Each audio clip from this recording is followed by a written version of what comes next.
Hi everyone, welcome back. We're glad to have you with us today. Let's start. The late afternoon sun spilled its golden light over my home office, casting long shadows on the polished wood floors. The awards for architectural designs lined the walls, catching the light just so, but I barely noticed them. At 42, I stood tall behind my desk, my 6'2" frame the result of years of early morning gym sessions. I kept my steel blue eyes locked on my wife, Laura, who paced back and forth, her movements sharp and calculated, like a scene she had rehearsed 100 times. "Well, are you just going to stand there?" she snapped, her voice sharp enough to cut glass. She had expected an outburst, anger, maybe even begging. Instead, my silence threw her off her game. "What, exactly, do you want me to say?" I asked evenly, my tone calm, my eyes steady as they swept over her designer dress, the one she bought last week with my credit card. "Are we talking about the affair with Dylan, or your attempt to steal my work?" For a moment, Laura hesitated, but then she tossed her perfectly styled blonde hair over her shoulder and smirked. "So, you know about Dylan? Good. That makes this easier." Her red lips curled into a cruel smile. "He's everything you are not. Stronger, more exciting, more of a man." I felt no urge to react. I just noted the tremble in her left hand, the same tell she had whenever she was bluffing at poker. "Is that all?" I asked, my voice level. She stopped pacing, her tone rising as frustration bled into her words. "I am leaving you for your twin brother, and all you have to say is that all?" Her heels clicked against the hardwood as she closed the gap between us, her tone growing more smug. "Dylan promised me a share of your family's company. We are moving into his beach house. You know, the one with the view you could never afford because you were too busy being moral about your projects." I allowed myself a small twitch of a smile. "Ah, the same beach house he bought with stolen funds? Interesting choice." Her confidence cracked for a second before she quickly recovered. "You were just bitter. Dylan knows how to enjoy life. Unlike you and your precious bridges. Those precious bridges paid for everything you are wearing, including the sapphire ring he gave you last month. You thought I wouldn't notice." I let my gaze flick to her left hand. Instinctively, Laura covered the ring with her right hand. "For your information, my parents support us. They know Dylan is the one who should have been running the company." I turned back to my computer, a silent dismissal. "If that is all, you can leave. I have work to do." She sneered. "Work? You mean that earthquake-resistant bridge design? Dylan says it is flawed anyway. You are a workaholic who cannot satisfy a woman or enjoy life." "Fascinating theory," I said, my fingers tapping steadily on the keyboard. "Close the door on your way out." Laura stood there, her plan unraveling. Finally, she stormed out, slamming the door behind her hard enough to rattle the awards on the wall. I waited until I heard her car engine fade into the distance before pulling up my secure email. The pre-written message to my contact at the Federal Bureau of Investigation's white-collar crime division was sent with a single click. That evening, I sat in my study, untouched glass of whiskey by my side, watching security footage. Despite the dim lighting, the infrared cameras captured everything in crystal clear detail. On Valentine's Day, Dylan and Laura entered my office at 2 in the morning, using a key I had not authorized. In March, I saw him photographing documents from my desk while Laura stood guard. In April, they accessed my computer while I was distracted by a fake crisis she had orchestrated. The security system had been installed after a series of break-ins, but I hadn't known for months. Laura's unexplained trips, Dylan's sudden curiosity about my projects, and the suspicious file access, it all lined up. My brother was not just sleeping with my wife. They were scheming to steal my designs, a revolutionary blueprint for earthquake-resistant construction. A knock on the study door broke my focus. I checked the security feed. It was Madison Price, my friend and the company's lawyer for over 20 years. Her usual confident stance was replaced by nervous energy.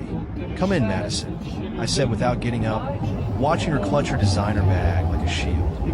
"I need to talk to you about Dylan," she began, her voice tight. I turned the monitor so she could see the footage. "No need. I already know. 6 months ago, Dylan came to you with a proposal to transfer my patents into a fake company he set up," I said, my voice calm but firm. "You went along with it. even though you knew it was illegal. You knew it was a betrayal of every ethical rule you swore to uphold as a lawyer. Madison's face turned as pale as a sheet. Her lips parted, but no words came out at first. Finally, she managed to shake it. How did you find out? I allowed myself a small, cold smile. I have known for months. I just wanted to see how far you would go. Turns out pretty far. Please, I can explain. Madison's voice wavered, and she gripped the handle of her purse tighter. Dylan said your parents were worried about you. He showed me documents. He said they were concerned about your mental health. I stayed seated, my tone steady and measured. Save the excuses. You can explain yourself to the state board. Expect to hear from them first thing tomorrow morning. Her mask of composure shattered, her voice breaking. You cannot do this to me, Luke. I've been your friend for 20 years. I was at your wedding. Yes, you were, I said, turning back to my monitor, which makes your betrayal all the more interesting from a legal and ethical perspective.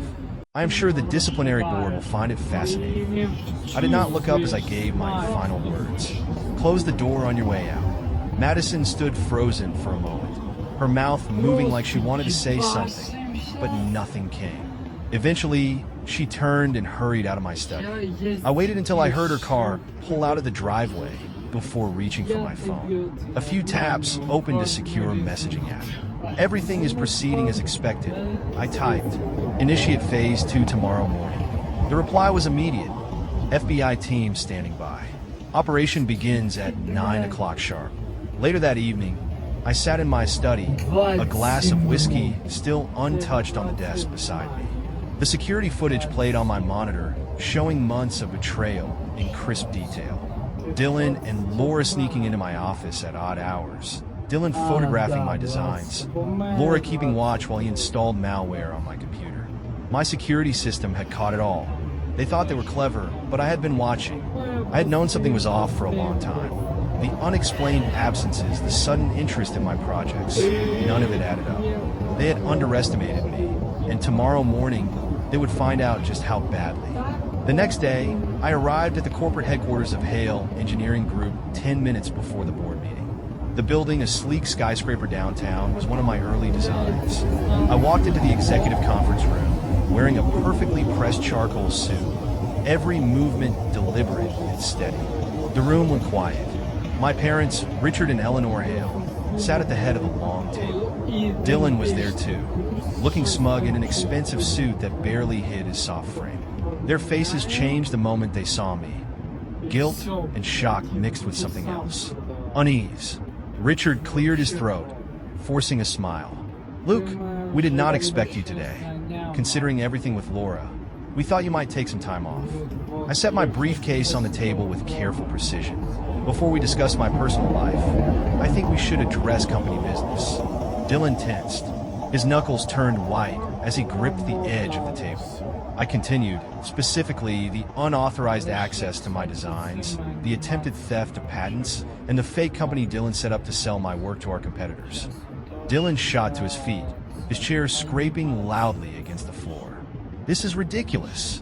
He's having some kind of breakdown. This is exactly what I warned you about. I kept my voice calm. Interesting response. Usually, innocent people ask what evidence exists instead of denying things outright. I opened my briefcase and pulled out a thick folder. Would you like to see the evidence, Dylan? I have plenty. Madison, who had taken a seat at the far end of the table, spoke up. This has to be a misunderstanding. Dylan has been nothing but concerned about you, Luke. He told us you have been overworked and paranoid. I glanced at my watch. The Federal Bureau of Investigation does not think this is a misunderstanding. In fact, they are very interested in corporate espionage cases. They should be arriving right about now. Right on cue, the conference room doors swung open. Two men in dark suits entered, followed by a team of FBI agents wearing jackets with bold lettering. One of the agents stepped forward, holding up a warrant. I am Special Agent Mark Nelson, the lead agent announced. We have a warrant for your arrest on charges of corporate espionage, wire fraud, and embezzlement. This is insane. Dylan stumbled back from the table, looking toward our parents. Dad, say something. Richard stood, his face dark with anger. Luke, stop this madness. He is your brother. Was my brother. I replied, my voice cold. Now, he is just another criminal facing federal charges. Dylan turned to our mother. Desperation etched across his face. Mom, tell him, please. Eleanor's eyes filled with tears. Please, Luke, he is family. We can work this out together. I gave a bitter smile. Family, an interesting word choice, considering recent events. I turned back to Agent Nelson. I believe you will find all the evidence you need in that folder on the table. The agents cuffed Dylan, leading him away while his protests echoed down the hallway. Richard and Eleanor sat in stunned silence as the FBI team began setting up equipment. I straightened my suit cuffs and stood. One more thing. I have called an emergency board meeting for noon to discuss leadership transitions. I suggest you review the bylaws, particularly the sections on removing officers involved in criminal activities. Without another word, I left the room. My phone buzzed in my pocket as I walked to my office. It was Laura. I did not bother to answer. Tomorrow, everyone who had betrayed me would understand just how deeply they had miscalculated. The day was not over yet, and by nightfall, everyone who had crossed me would know exactly who they were dealing with. I allowed myself a small, satisfied smile as I entered my private office and closed the door behind me. The chaos outside was only the beginning. The real work was just getting started. News of Dylan's arrest spread quickly through Hale Engineering Group. Employees huddled in clusters, whispering, as FBI agents moved through the building, loading boxes of documents into vans. Their smartphones buzzed with constant updates. From his corner office, Dean Mitchell stood watching. At 55, Dean had spent decades managing large projects, quietly resenting my rise to power. Now, with Dylan in custody and the company in upheaval, he saw his opportunity. Meanwhile, my phone buzzed with a call from Laura, who had reverted to her maiden name, Green, within hours of Dylan's arrest. Her voice came through the speaker, tense but still carrying that air of superiority. Please tell me you have something solid, she said sharply. Dean leaned back in his chair, smirking as he ran a hand through his thinning hair. Better than solid. I have proof that Luke made critical calculation errors in his bridge designs. Errors that could cause entire structures to collapse. Laura's voice sharpened with interest. You are sure? Dylan's lawyers are useless, and his parents are too shocked to help. We need something airtight. Dean pulled up a file labeled Hale Errors.pdf on his computer. I have been documenting his mistakes for months.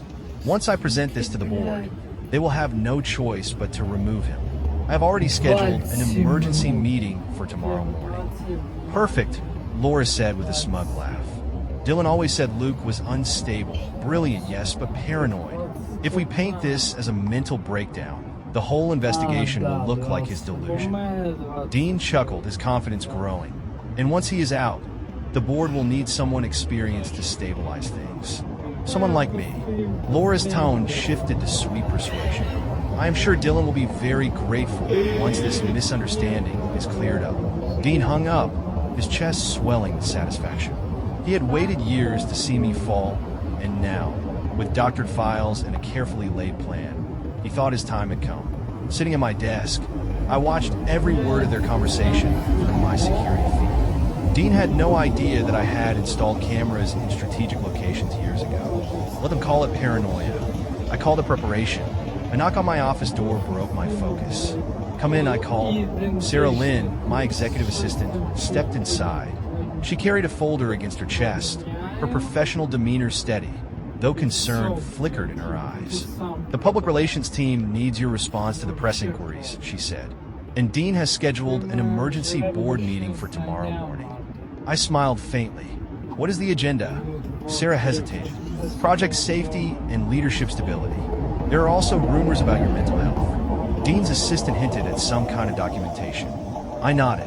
Of course, he would say that. Turning my monitor, I showed Sarah the security footage of Dean shaking hands with executives from rival firms in various hotel lobbies. Her eyes widened. How long have you known about these meetings? For a while. He has been delaying projects to extend contracts. Extended contracts mean more opportunities for kickbacks, I explained, forwarding files to my secure server. The FBI will be very interested in his offshore accounts. Sarah straightened. Should I cancel the board meeting? No, I said, my smile growing colder. Let Dean have his moment. Make sure every board member gets this folder 10 minutes into his presentation. Sarah nodded, respect evident in her expression. Understood. In the press statement. The standard response, no comment on ongoing investigations. Before she left, she paused at the door. Thank you, Luke, for trusting me. I know Dylan tried to bribe me. I met her gaze 3 times. I recorded all 3 attempts, she said crisply. I know. That is why you are the only person here I trust. Once Sarah left, I switched to another security feed. Across town, Laura was holding court at an upscale restaurant, loudly talking to anyone who would listen. He has been unraveling for years, she said, her voice carrying over the restaurant's audio system. Dylan tried to warn people, but no one believed him. Now look what Luke has done to his own brother. I switched feeds to the county jail's visitor area, where Dylan sat in an orange jumpsuit. His swagger was gone, replaced by barely concealed panic. You do not understand, he said to our parents, his voice pleading. I was trying to protect the company from him. He is not stable. Eleanor Hale reached out to pat his hand. Do not worry, darling. We will fix this. Your father is already calling in favors. I closed the feed, leaned back in my chair, and allowed myself another small smile. They still did not realize who they were dealing with. They would soon. I closed the security feed and glanced at my watch. In 12 hours, Dean Mitchell would present his fabricated evidence to the board. In 13 hours, his career and freedom would be over. That was just the beginning. The next morning, the boardroom of Hale Engineering Group was packed. Board members whispered as Dean connected his laptop, exuding confidence. He truly believed he was about to take me down. I sat quietly at the far end of the table, watching the show. Laura sat near the front, her polished look masking the tension beneath. I had seen her perfectly composed on the restaurant footage just the night before. Thank you all for coming, Dean began, his voice solemn. What I'm about to present is difficult, but necessary for our company's future. He clicked to the first slide, a complex set of calculations with several sections highlighted in red. These are from Luke Hale's earthquake-resistant bridge design. As you can see, there are critical errors in the stress load calculations, which could result in catastrophic failure. Board members leaned in, brows furrowed, some nodding along. I noted who seemed swayed. Dean continued, this isn't an isolated incident. I've documented a pattern of serious mistakes and erratic behavior from Luke, including launching a federal investigation against his own brother. Mr. Mitchell, I said, my voice cutting through the tension. Could you explain why that document shows a timestamp indicating it was modified at 11:47 last night? Dean froze, then forced a laugh. I was just formatting the file. Interesting. I nodded at Sarah, who began handing out folders to the board. Perhaps hold your questions until you've reviewed these materials. The room fell into silence as the board members opened folders. Confusion turned to shock and anger. Laura craned her neck, trying to see the contents. Mr. Mitchell, one board member finally spoke. Would you care to explain these bank transfers and emails arranging kickbacks? Dean's face turned gray. This is exactly what I was talking about. Luke is paranoid. He's trying to frame me. I remain calm. These accusations are backed by extensive documentation already provided to the FBI. Right on cue, the door opened. 2 men in suits entered, followed by several agents in FBI jackets. The lead agent held up a badge. Dean Mitchell, we have a warrant for your arrest on charges of corporate espionage, wire fraud, and embezzlement. This is insane. Dean backed away from the table. Laura, tell them he's losing it. But Laura was already heading for the door, her concern replaced by fear. An agent stopped her. Mrs. Green, please remain available. We'll have more questions. I watched as Dean was cuffed and let out, his protests echoing down the hallway. The board remained frozen, processing what had just happened. I stood and adjusted my tie. Now, shall we discuss the real state of our projects? You'll find all calculations have been independently verified. The next week, chaos rippled through the company. Dean's arrest made headlines. His confession implicated other project managers in 2 rival firms. The FBI investigation expanded quickly. In my office, Sarah handed me a tablet with updates. Dean's plea deal is progressing, and the FBI wants more records. She hesitated. Your parents are still trying to get Dylan released. I barely reacted. Anything else? Sarah nodded.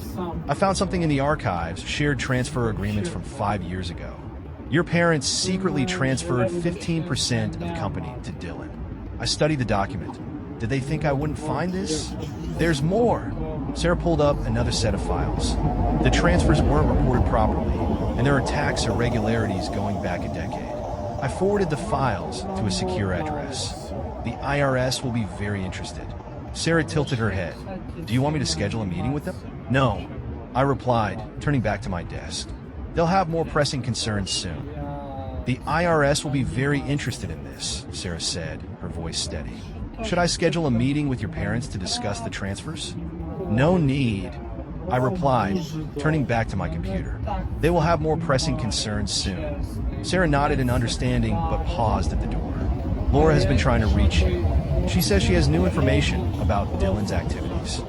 I am sure she does, I said, my tone cold and detached. Direct all her calls to the FBI tip line. Once Sarah left, I opened my private email. Within hours, an anonymous tip detailing my parents' tax evasion would be in the hands of the IRS. By the end of the week, their carefully curated reputation would start to crumble. My phone buzzed, a message from Laura. Please, Luke, we need to talk. I know things about Dylan you need to hear. I blocked the number without hesitation. On my screen, security footage showed Laura pacing in a small hotel room. Her makeup was streaked with tears, genuine this time. Her carefully constructed world was falling apart, piece by piece. A soft chime indicated a new email from my FBI contact. Second round of arrests scheduled for tomorrow. Surveillance confirms target locations. Proceed as discussed. I typed back a single word, proceed. It had taken years of planning to dismantle the corruption within my family's company. Now, every betrayal was being answered in full. Later that night, my home security system pinged with an alert. I switched to the live feed and saw 2 figures approaching the house. Dylan, recently bailed out, and Laura moved with the awkward urgency of desperate people. I watched from my study as they used Laura's key to let themselves into my home office. Neither noticed the silent alarm that had already notified the police or the cameras recording their every move. Find the designs, Laura ordered, her voice tense.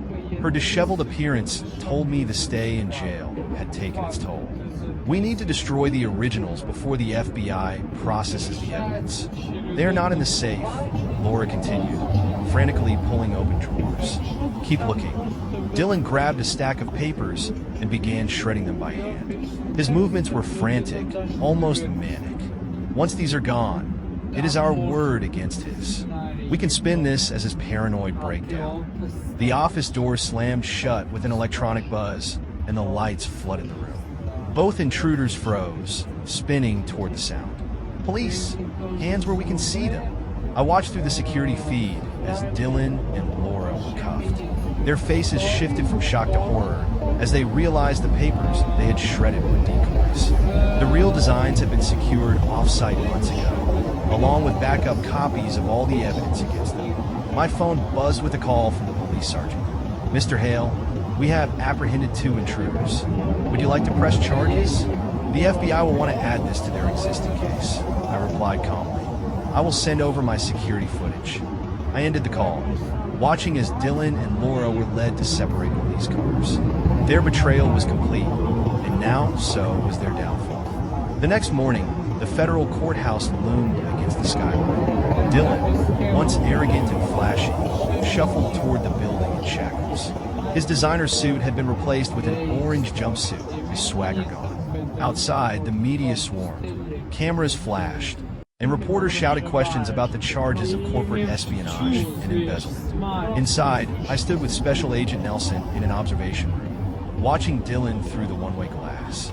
It had been 3 months since the investigation began, and it had uncovered far more than the theft of my designs. Your brother has been busy, Nelson remarked, flipping through a thick file. We have traced over $12 million in embezzled funds. That beach house of his, built entirely with company money, laundered through shell corporations. I watched Dylan fidget at the table, his handcuffs clinking softly. How long? I asked. Given the scope of the crimes? 10 years minimum, Nelson replied. And that is just for the corporate espionage charges. Nelson glanced at me. He is offering to testify against your parents in exchange for a reduced sentence. Of course he is, I said, a cold smile playing at my lips, always looking to save himself at someone else's expense. The interrogation room door swung open, and Dylan's latest lawyer, a third one since his arrest, entered, carrying a folder filled with plea agreements. For a brief moment, Dylan's face brightened with hope. That hope quickly faded as the FBI investigators laid out the evidence in front of him. Bank records, wire transfers, emails, security footage, all of it meticulously documented. I watched without emotion as my brother's world collapsed. The case against Dylan was airtight. Every piece of evidence had been carefully documented and meticulously organized, starting with my own findings and expanding into something much bigger under the FBI's scrutiny. Your brother is crying, Special Agent Nelson observed, standing next to me in the observation room. I glanced at Dylan through the one-way glass, watching him fidget in his chair. His head hung low. His handcuffs clinked softly against the metal table. Send me the transcript when you are done, I said, turning away from the window. I have a meeting to attend. Meanwhile, Laura paced the marble floors of her lawyer's office, the sharp sound of her heels echoing through the room. Her usually polished appearance was showing cracks, smudged mascara, chipped nail polish, and a dress from last season. She slammed a stack of papers onto the desk in frustration. This is ridiculous. He is trying to leave me with nothing. Nothing after 15 years of marriage. Her lawyer, a tired woman in her 50s, sighed and leaned back in her chair. Mrs. Hale. It is Ms. Green, Laura snapped. I've gone back to my maiden name. The lawyer spread her hands. Given the evidence of your involvement in Dylan's crimes, as well as the documented infidelity, you are lucky Mr. Hale is not pursuing criminal charges. Lucky. Laura's laugh was sharp and edged with hysteria. Dylan is facing prison. The beach house has been seized. And you think I am lucky? You committed adultery with your husband's brother while assisting him in stealing intellectual property worth millions. The prenuptial agreement clearly states that infidelity voids any claim to marital assets. You should take this settlement offer before. Before what? Laura leaned forward, desperation creeping into her voice. I know things about Luke, things that could hurt him. Tell him I want to meet. I can explain why all of this happened. The lawyer's expression remained firm as she stood. Mr. Hale's instructions are very clear. All communication must go through legal counsel. Now, shall we review the settlement terms again? Laura sank into the chair, her composure finally cracking. She stared at the papers with trembling hands. I never thought he was always so quiet, so focused on his work. I never thought he could. Fight back, the lawyer finished, gathering the papers. You have 24 hours to accept these terms. If you refuse, Mr. Hale will proceed with full litigation and release evidence of your criminal activities to prosecutors. Laura's hands shook as she reached for the papers. Outside, rain streaked down the office windows, matching the dismal mood inside. At the same time, I stood by the window in my office, watching storm clouds gather over the city skyline. Behind me, Sarah organized files on my desk, updating me on the day's developments. The board has approved the leadership transition plan, she said. With your parents facing tax evasion charges and Dean's crimes exposed, the board is eager to show accountability. As for the bridge project, independent auditors have verified all calculations. Construction begins next month. She hesitated. There's one more thing. Laura, try to reach you again. I turned slightly. Through her lawyer? No sarari blade. She showed up at the office. Security had to escort her out. She was emotional.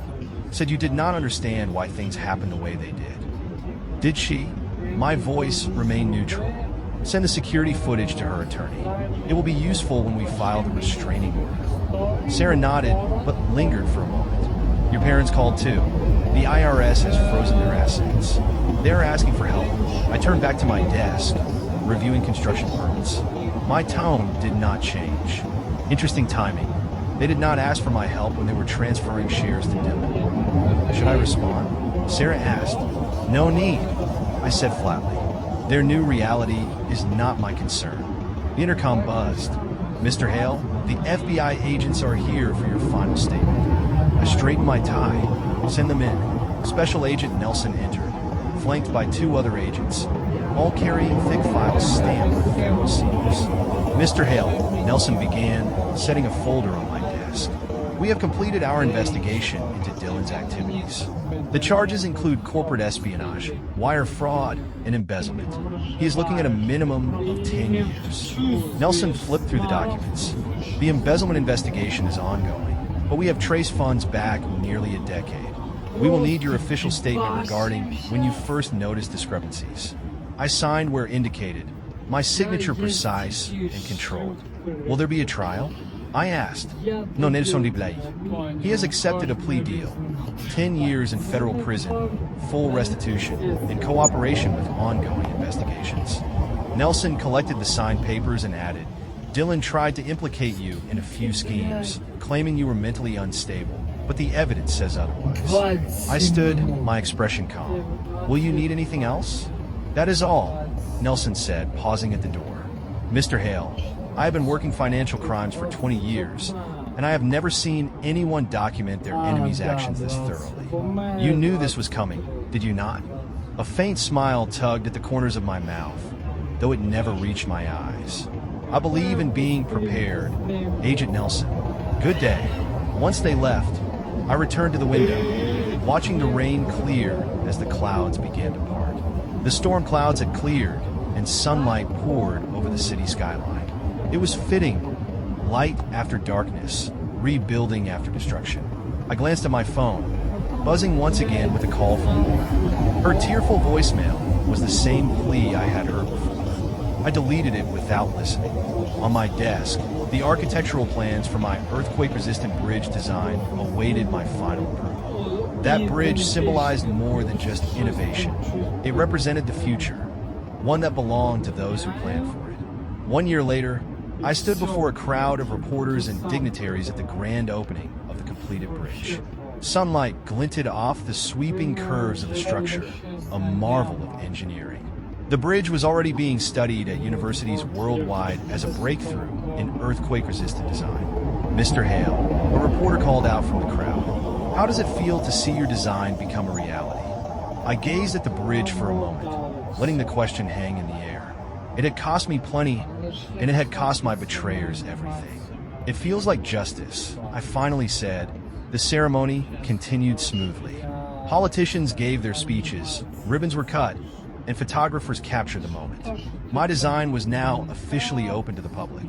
None of the speeches mentioned Dylan, now serving a 10-year sentence in federal prison. No one mentioned Laura, who had fled across the country after signing a harsh divorce settlement. My parents were absent too, living in quiet obscurity after their financial crimes had been exposed. And there was no mention of Madison, who had been disbarred for her role in the scandal. I had dismantled their lives methodically, piece by piece, while building my greatest achievement. The bridge would stand for generations as a testament to careful planning and innovation. Meanwhile, those who had betrayed me had crumbled into irrelevance. As the crowd dispersed, I allowed myself a small smile. I had emerged from the storm stronger, wiser, and victorious. My revenge had been as precise as my engineering. Every detail, every move had been calculated to perfection. The bridge stretched before me, a towering monument to the price of betrayal and the power of patience and strategy. 5 years passed, and the story of my calculated revenge became legendary in engineering circles. In boardrooms and classrooms, it was whispered not as a warning about betrayal, but as a lesson in underestimating quiet men who plan every contingency. Now, at 46, I stood at the floor-to-ceiling windows of my penthouse office, which occupied the top floor of Hale Engineering Group's headquarters. The view of the city was expansive, and my reflection in the glass showed a man transformed. Silver streaked through my hair, and my presence commanded more respect than ever. Under my leadership, the company had tripled in size. My revolutionary bridge design had ushered in a new era of earthquake-resistant architecture. The soft click of the door opening behind me pulled me from my thoughts. "Good morning, Luke," Sarah said, stepping into the room with her tablet in hand. She was no longer just my assistant. She was now Chief Operations Officer, my most trusted executive. Her loyalty during the crisis had earned her that position. She glanced at her tablet. "The latest report on Dylan," she began. "His third appeal has been denied. He still has 5 years left on his sentence, assuming good behavior." I chuckled softly, which I assume is not happening? "No," Sarah confirmed. "His cellmate is still feeding him regular updates."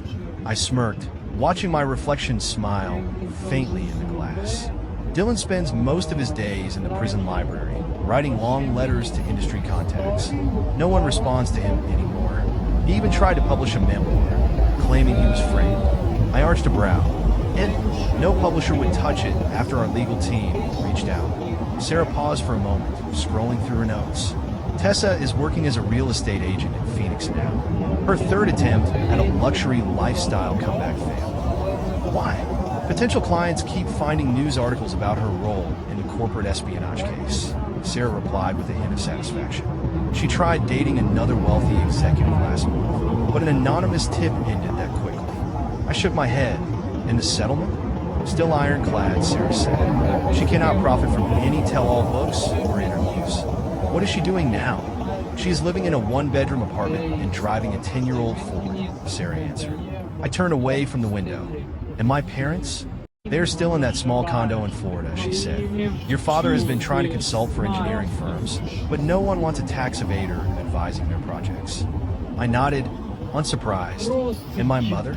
"The bridge club finally kicked your mother out," Sarah said as she scanned her tablet, "after her third attempt to defend Dylan. Apparently, they had enough of her."